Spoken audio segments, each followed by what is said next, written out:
We do. We have all of those statements right here, right now.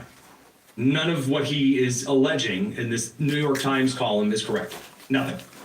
So we're going to pick up the Radio Crew commercial and get into some of the updates. Again, the statements from the White House and other members around the world on this. More news to get into for sure. As a reminder, if you want to participate in the live chat over on the YouTube, which we do keep an eye on, you got to subscribe to the channel. So consider throwing a like and subscribing. We're going to pick up the Radio Crew. Be right back. Don't go anywhere. It's the Tony Kinnett Cast here on Daily Signal.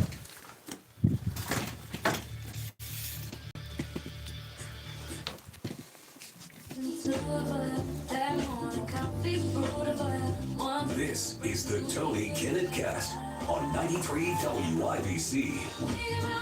All right, let's get into some of these statements and the chaos, the absolute shenanigans surrounding all of it. So first and foremost, the President of the United States, after making it, I'd say, pretty clear that he wasn't a fan of all of the rumor mongering, kind of the intelligence leaking that was going on regarding this 10-point plan and what the United States is and isn't going to do.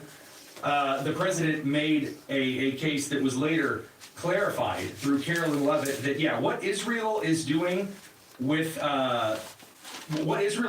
Lebanon, about the United States and Iran had agreed with ceasefire, they were, how the French say, pissed off.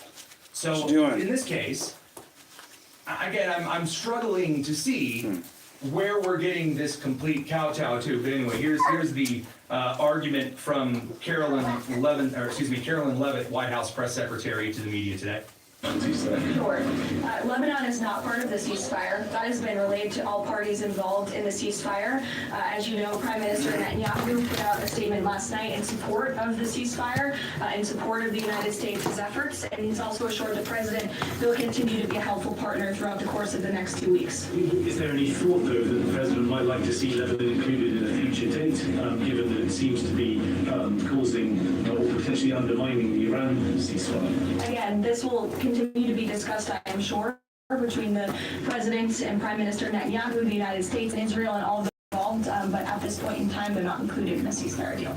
Now, she did make it kind of point clear right there out on the floor that as far as the deal itself is concerned, that fundamentally all the things that Iran were demanding and then had decided to go out and PR announce, hey, diplomatically, they've all agreed to it. It's all wonderful and amazing, which kind of humorously enough is the kind of cases that these are the most amazing points that have been put in front of the public since Marilyn Monroe didn't wear a bra.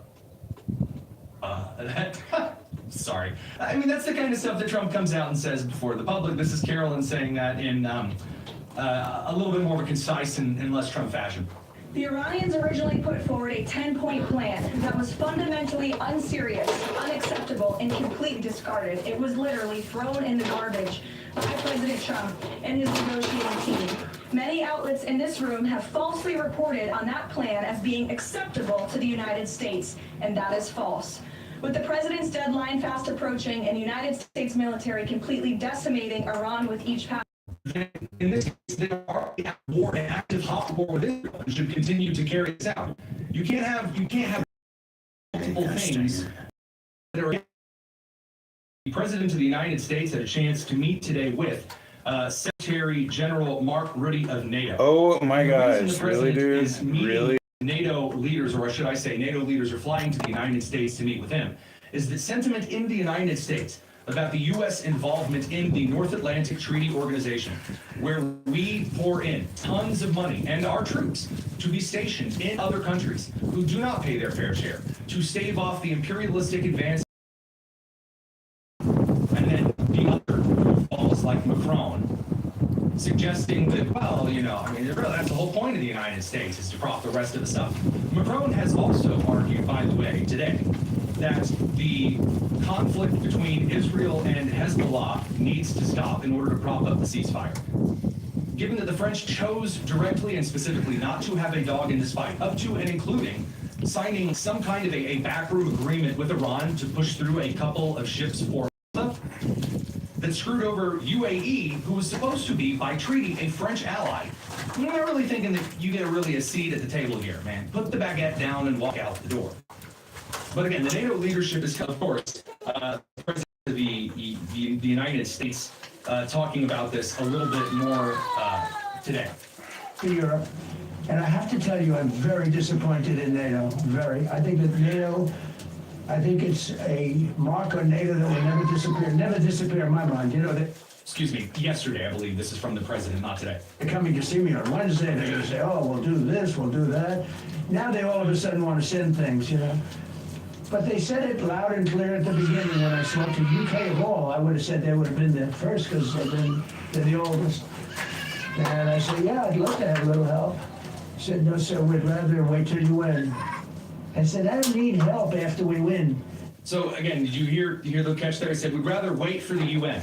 Given that Russia and China directly and clearly vetoed the United Nations resolution ordering Iran to reopen the Strait of Hormuz because it's an international highway, it doesn't belong to Iran.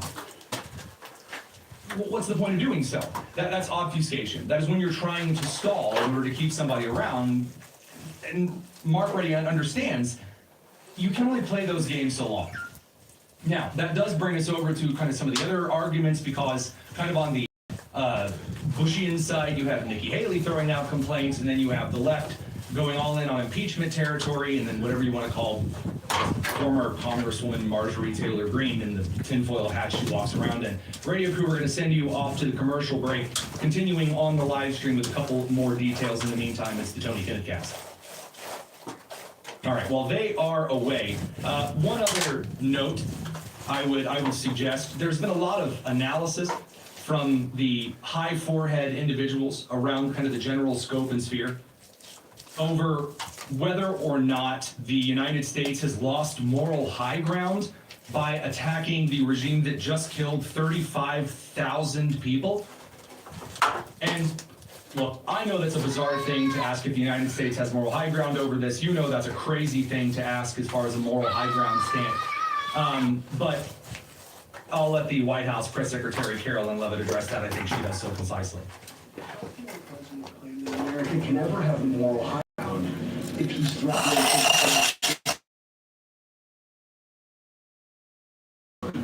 I love this. We're going to the president's statement and say, oh, well, really what President Trump was doing, again, making it clear, again, in the same Truth Social post, saying, God bless.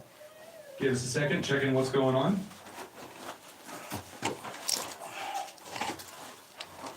Sorry about that. We lost a feed for just a second. Apologize. Not quite sure what was going on there. But anyway, in this context, it's a little bizarre to see those who are making the case, the argument, you know, that kind of nonsense, suggesting that the United States can't hold the moral high ground because Donald Trump sent out a tweet threatening the Iranian regime. He used the civilization, he's gonna nuke us all. Oh my God, it's terrible. Guys, we've done this whole thing with the Trump presidency. 4 years. The first term, that was the whole thing. He's got mean tweets. It's so terrible. Somebody break out the pearls. Clutch them as hard as you can. No. Andrew, I think you should take a look at the actions of this president over the course of the past 6 weeks and the actions of our brave men and women in our United States military who have taken out, essentially taken out the military of a rogue Islamic regime that has chanted death to America for 47 years, that has killed and maimed thousands of American soldiers over the course of the last 5 decades. The president absolutely has the moral high ground over the Iranian terrorist regime, and for you to even suggest otherwise is frankly insulting. No, that is true. Again, when you get to scorning in the press secretary position, it's a feature of the office at this point, but it is still, I would say, on point in this particular discussion. Now, the president did actually get a couple of statements out of Secretary General Ruddy. Again, talking about NATO would be useful to hear what it is that the president is considering. That said, though, I do want to shift over to kind of the last thing here on whether or not the president is Gosh, I got a little on my drawing screen. troops, NATO, that kind of stuff. And on NATO, can you tell me, is the United States still considering withdrawing from NATO? Is that still a possibility? It's something the president has discussed, and I think it's something the president will be discussing in a couple of hours with Secretary General Ruta, and perhaps you'll hear directly from the president following that meeting later this afternoon. Now, in the meantime, on the kind of left side of the aisle, there was an immediate just outrage. The 25th Amendment conversations, oh my God, the president's, he's crazy, he's out of his mind, he's gonna kill us all. You might make the case, that right after suggesting that the dead man in office was totally fine and running circles around his staff, that falls a little flat. We're gonna get into that. It's the Tony Kinnett Cast. Don't go anywhere. Much more news to follow.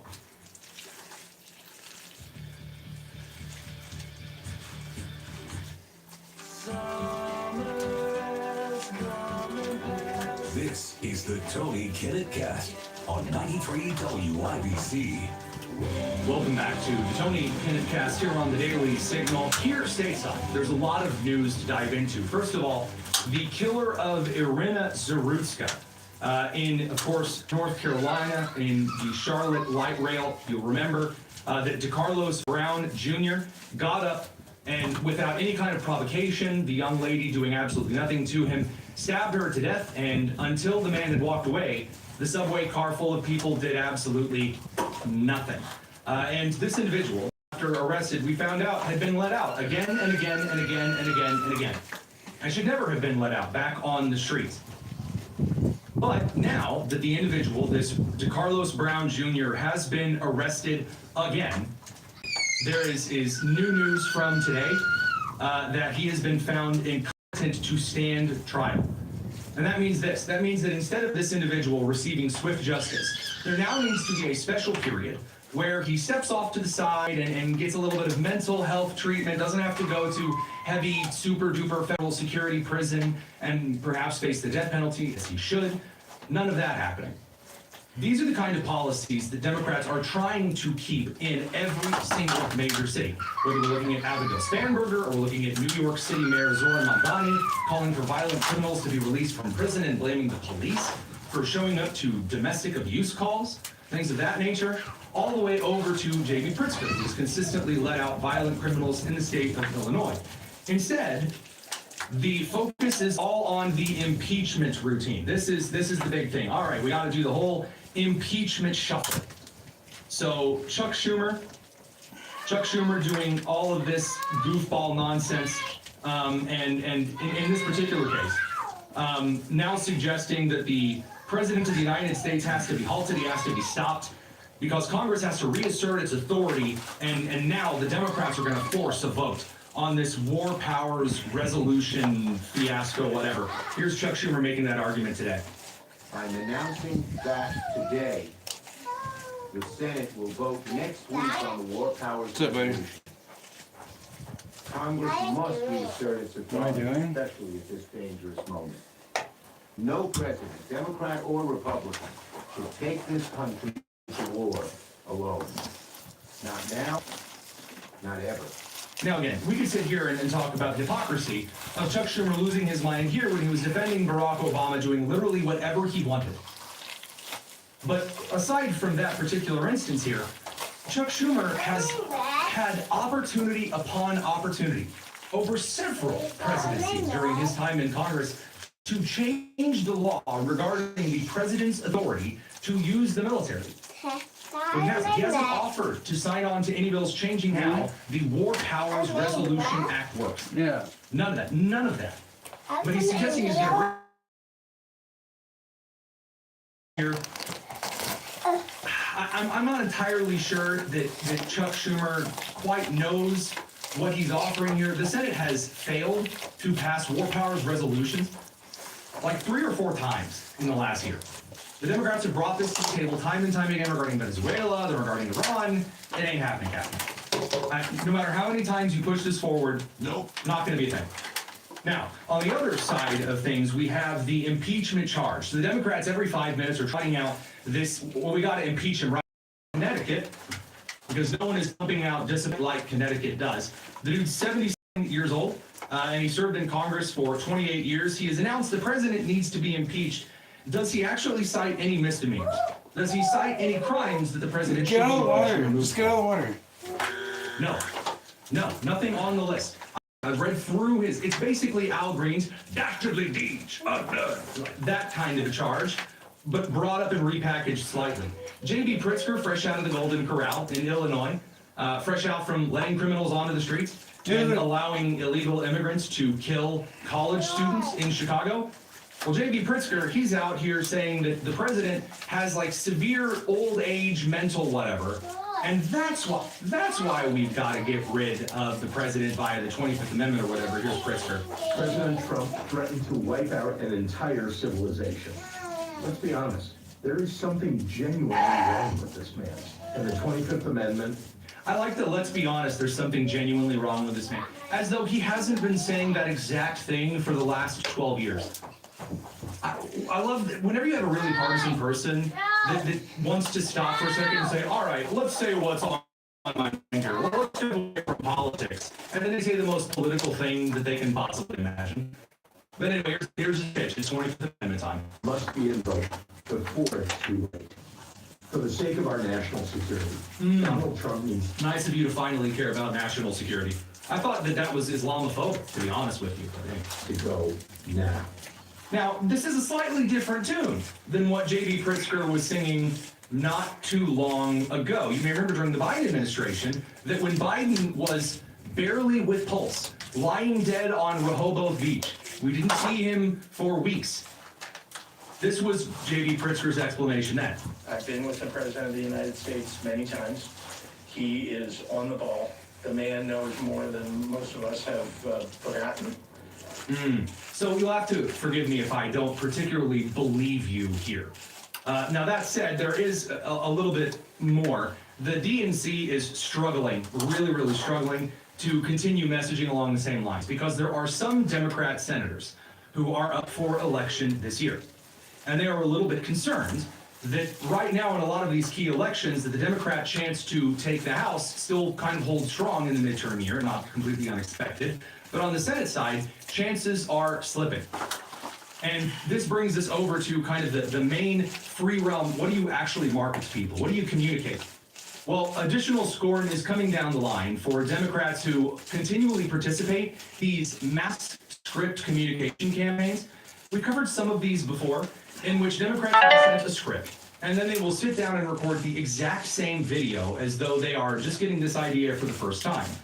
The problem for them is that just like in the middle of COVID, when the video footage was released of all of these network TV affiliates saying the exact same identical thing on COVID, now you're getting video upon video upon video of Democrats here, there, and everywhere making the argument that, making the exact same arguments as though they're original and that you should trust them. It's not just pumped out political messaging stuff. Here's an example, I believe it was shared by Senator Mike Lee of Utah today. You can see all of the Democrats doing the exact same thing. It's a little overwhelming of a clip, but you'll see what I mean. I win, I will immediately bring prices down starting on day one.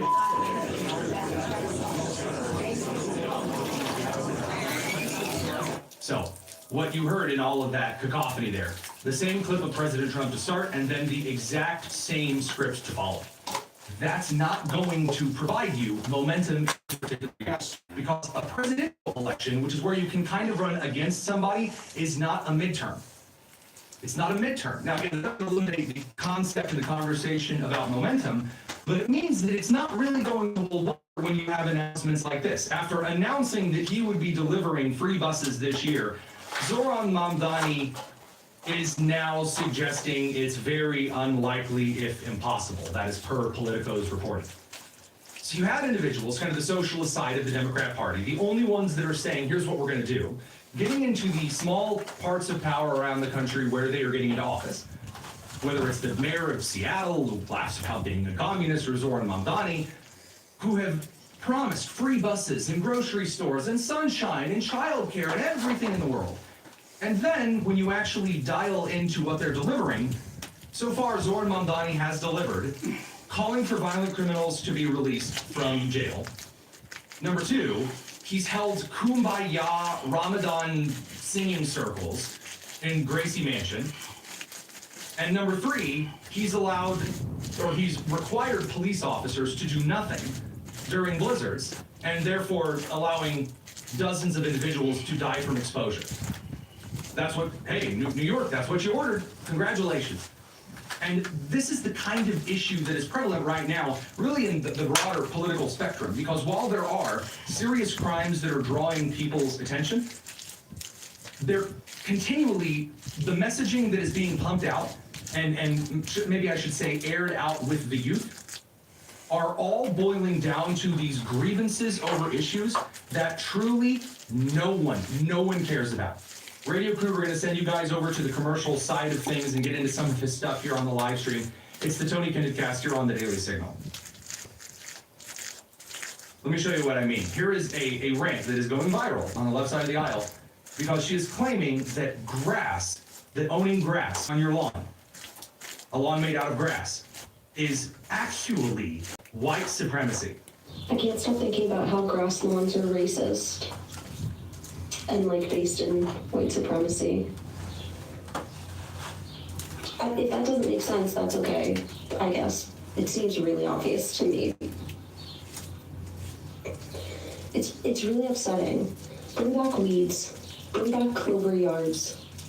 Look, can anything just be okay in its natural state, or do we just have to whitewash everything, make it a competition, and use it as a sign of your worth as a human being in society? Now, after the election of 2024, there was a small group of Democrats, Ezra Klein comes to mind, who said, you know what, I know that we have some different kind of ideas on populist policy, and what we need is a left-wing party that embraces abundance and that sets some of the social grievance stuff aside and addresses real concerns that people have. And that was signed on to by a very small number of individuals, and the DNC disavowed and threatened a group of Democrats that tried to meet in Virginia over this. And instead they ended up running Abigail Spanberger, who now is like the most unpopular governor of Virginia in modern history, who's doing the same kinds of stuff, the same kind of nonsense. So you would think that there would be a little bit of a pause and hang on a second here, hang on, okay, maybe we don't go all in on the elbow-licking nonsense. And, going around suggesting that everything, everywhere, all over, is super, duper, ultra, extremely racist. Absolutely not. Absolutely not. And so what you have is Democrats in office, not just random TikTokers like Zoran Mamdani, announcing racial equity councils and committees. Because, yeah, sure, you may be having a rough time right now, but you know who really has it rough? Black and brown people. And so we're going to give them federal and state funding. Okay. And while today's true cost of living measure confirms that the affordability crisis touches every corner of our city, we know that these effects are not applied evenly. So often, it is black and brown New Yorkers who are hit the hardest. This preliminary racial equity plan is the first step in developing a whole-of-government approach to tackling that reality.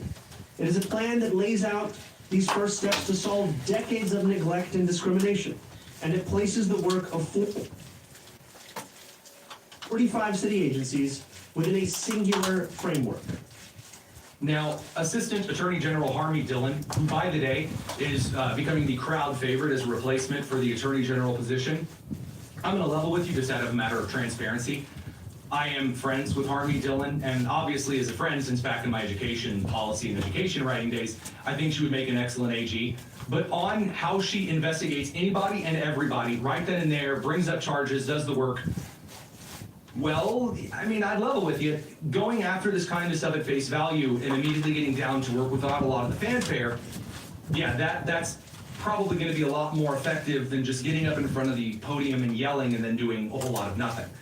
Now, on the flip side, we got to bring the radio crew back. A lot more news to dive into this evening. Don't go anywhere. It's the Tony Kinnett Cast here on the Daily Signal.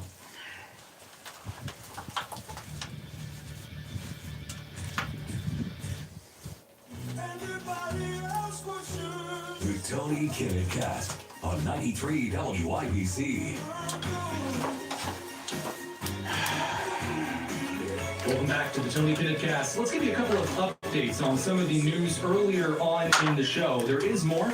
Before we go over to our Virginia Grace for a quick update, Artemis 2 mission as it gets closer to Earth, there are a couple of dangers for that crew. And I'm not just trying to bait you there. There are a couple of things that this Artemis mission is built specifically to test that we're going to get into. Heat shielding being one of those. When you're heading 25,000 miles an hour, the heat shielding kind of matters. But there are some updates to the earlier situation regarding the Strait of Hormuz. So the Prime Minister of Israel, Benjamin Netanyahu, is announcing that the enriched uranium in Iran will come out, as in will be escorted, grabbed, taken out either by agreement or by the resumption of fighting. Now, again, Israel isn't part of this ceasefire. They're not listed as a co-signer along.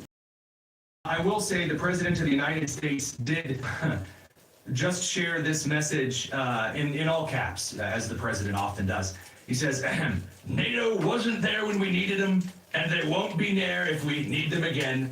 Remember Greenland, that big, poorly run piece of ice? If the President of the United States did use this particular instance to somehow take Greenland, I mean, hey guys, you want to say that that's totally impossible. I will remind you often the funniest things are indeed what end up happening. Now, we did tell you we were going to bring you some of the updates on the leakers who were sharing information to members of the media. And I told you that there was a very interesting situation that was developing with each conflict, whether we're talking about Cuba or Venezuela or troop movements or what units or what was being canceled or what craft were being sent or how many craft were being sent.